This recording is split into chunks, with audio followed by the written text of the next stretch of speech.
കൊല്ലം ജില്ലയിലെ ചടയമംഗലം നിയമസഭാ മണ്ഡലം ഇത്തവണ കോൺഗ്രസ് അല്ലെങ്കിൽ UDF പിടിച്ചെടുക്കുമെന്ന് പാർട്ടിക്ക് ആത്മവിശ്വാസം വർദ്ധിച്ചിരിക്കുകയാണ്. അതിനുള്ള സ്ഥാനാർത്ഥി ചർച്ചകൾ അന്തിമഘട്ടത്തിലാണ്.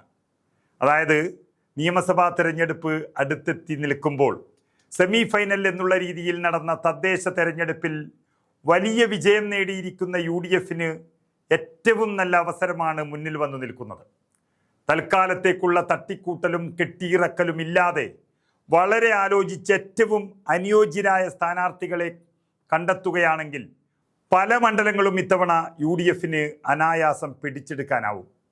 ഇത്തവണ UDF ഏറ്റവും കൂടുതൽ ശക്തിയാർജിച്ച ജില്ല എന്ന് പറയുന്നത് ഒരു സംശയവും വേണ്ട, അത് കൊല്ലം ജില്ല തന്നെയാണ്. സ്വപ്നം കാണാൻ പോലും കഴിയാതിരുന്ന കൊല്ലം കോർപ്പറേഷൻ പിടിച്ചെടുത്തത് തന്നെ സംസ്ഥാനത്തെ ഏറ്റവും വലിയ UDF തരംഗം ആണ് സൂചിപ്പിക്കുന്നത്. അതൊക്കെ കൊണ്ട് തന്നെ കൊല്ലം ജില്ലയിലെ ചില നിയമസഭാ സീറ്റുകളിൽ ഇത്തവണ ചരിത്രം തിരുത്തിക്കൊണ്ട് ഇടതുപക്ഷത്തിൻ്റെ കയ്യിൽ നിന്നും UDF പിടിച്ചെടുക്കും എന്ന് ഉറപ്പായിട്ടുണ്ട്. അതിലേറ്റവും പ്രധാനപ്പെട്ട മണ്ഡലമാണ് ചടയമംഗലം. നമ്മൾ നേരത്തെ സൂചിപ്പിച്ചതുപോലെ വലിയ നേതാക്കന്മാരെ ഒന്ന് പ്രതിഷ്ഠിക്കാൻ വേണ്ടി മാത്രം ആ മണ്ഡലത്തെ ഇങ്ങനെ ഉപയോഗിക്കാതെ ആ നാട്ടിൽ തന്നെയുള്ള ജനസമ്മതിയുള്ള നല്ല ഉശിരുള്ള ചെറുപ്പക്കാരെയായ നേതാക്കളെ നിർത്തി മത്സരിപ്പിച്ചാൽ അനായാസം പിടിച്ചെടുക്കാൻ കഴിയുന്ന മണ്ഡലമായി മാറിയിരിക്കുകയാണ് കിഴക്കൻ മണ്ഡലമായ ചടയമംഗലം.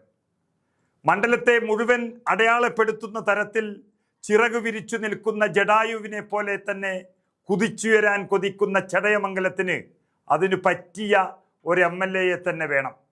LDFൽ CPIക്കാണ് ആ സീറ്റ് നൽകാറുള്ളത്, UDFൽ കോൺഗ്രസിനും. CPIക്ക് ഏതൊരു മണ്ഡലം കിട്ടിയാലും അത് മിനിമം 10-15 വർഷമെങ്കിലും പിറകിലായിരിക്കും. അതുകൊണ്ട് തന്നെ ജനങ്ങൾക്ക് അവരെ മടുത്തിരിക്കുന്നു. യഥാർത്ഥത്തിൽ LDFന് നല്ല വോട്ടുകൾ ഉണ്ടായിരുന്നത് കൊണ്ട് മാത്രം 3 തവണ മുല്ലക്കര രത്നാകരനും ഇപ്പോൾ അവസാനം ഒരു തവണ മന്ത്രി ചിഞ്ചു റാണിയും വിജയിച്ചു വന്ന മണ്ഡലമാണ് ചടയമംഗലം. എന്നാൽ ഇത്തവണ കളി മാറിയിരിക്കുന്നു. ചിഞ്ചു റാണി കേരളം കണ്ട ഏറ്റവും കഴിവുകെട്ട മന്ത്രിയിൽ ഒരാളാണ് എന്നവർ തെളിയിച്ചിട്ടുണ്ട്. അവർ തന്നെ ഒരിക്കൽ കൂടി മത്സരിക്കും, അങ്ങനെയാണ് ടേംസ് നിലനിൽക്കുന്നത്. അപ്പോഴാണ് ചടയമംഗലം ഒന്നിച്ചു നിന്ന് പറയുന്നത് ഒരു മാറ്റം വേണം ഇവിടെ അനിവാര്യം എന്നുള്ളത്.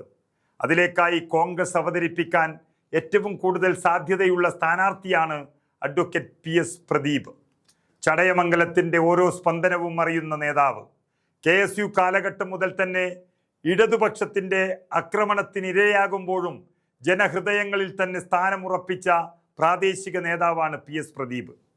പ്രദീപിൻ്റെ സ്ഥാനാർത്ഥിത്വത്തിന് സാധ്യതയേറി എന്നതുകൊണ്ട് തന്നെ LDFന് പതിച്ചു നൽകിയതുപോലെ 2 പതിറ്റാണ്ട് കൊണ്ടു നടന്ന ചടയമംഗലം രാഷ്ട്രീയ കേരളം ഉറ്റുനോക്കുന്ന ഒരു പോരാട്ട ഭൂമിയായി മാറിയിരിക്കുകയാണ്.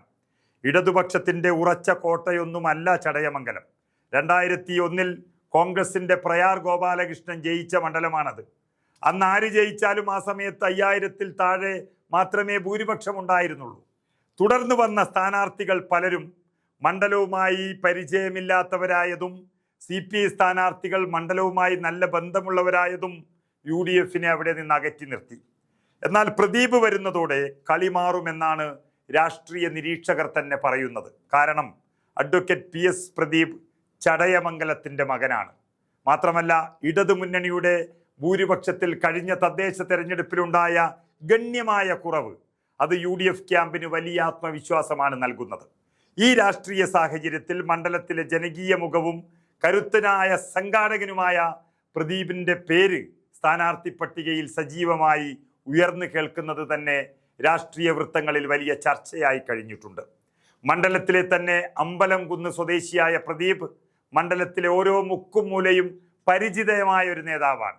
മുൻപ് കൊല്ലം ജില്ലാ പഞ്ചായത്തിലെ വെളിനല്ലൂർ ഡിവിഷനിൽ നിന്ന് മത്സരിച്ച് അമ്പിച്ച ഭൂരിപക്ഷത്തിൽ വിജയിച്ച് അനുകൂല ഘടകവും പ്രദീപിനുണ്ട്. അദ്ദേഹം ഒരു ജനപ്രതിനിധി എന്ന നിലയിൽ കാഴ്ചവെച്ച വികസന മാതൃകകൾ ഇന്നും ജനങ്ങൾക്കിടയിൽ വലിയ ചർച്ചയാണ്. വെളിനല്ലൂർ ഡിവിഷനിൽ ചരിത്രപരമായ വികസനങ്ങൾ എത്തിക്കുന്നതിൽ അദ്ദേഹം വഹിച്ച പങ്ക് ജില്ലയിൽ ഉടനീളം പ്രദീപിന് വലിയ ജനപ്രീതി നേടിക്കൊടുത്തിട്ടുണ്ട്. ജനപ്രതിനിധി എന്ന നിലയിൽ സാധാരണക്കാരുമായി അദ്ദേഹം സ്ഥാപിച്ചെടുത്ത ഗാഢമായ ബന്ധം മണ്ഡലത്തിൽ അദ്ദേഹത്തിനുള്ള സ്വീകാര്യത വർദ്ധിപ്പിച്ചു കഴിഞ്ഞു എന്നാണ് അവിടുത്തെ പ്രാദേശിക മാധ്യമങ്ങൾ വരെ എഴുതിയിരിക്കുന്നത്. നിലവിൽ DCC ജനറൽ സെക്രട്ടറിയായും INTUC നാഷണൽ എക്സിക്യൂട്ടീവ് അംഗമായും അദ്ദേഹം പ്രവർത്തിക്കുന്നുണ്ട്. KSUവിലൂടെ വളർന്നു വന്ന മികച്ച പ്രഭാഷകൻ കൂടിയാണ് പ്രദീപ്. പാർട്ടിയുടെ വിവിധ പോഷക സംഘടനകളിൽ വഹിച്ച നേതൃസ്ഥാനവും അഭിഭാഷകൻ എന്ന നിലയിലുള്ള പ്രവർത്തനങ്ങളും ഒക്കെ ജനങ്ങൾക്കിടയിൽ വലിയ ഒരാവേശമാണ് ഉണ്ടാക്കിയിട്ടുള്ളത്.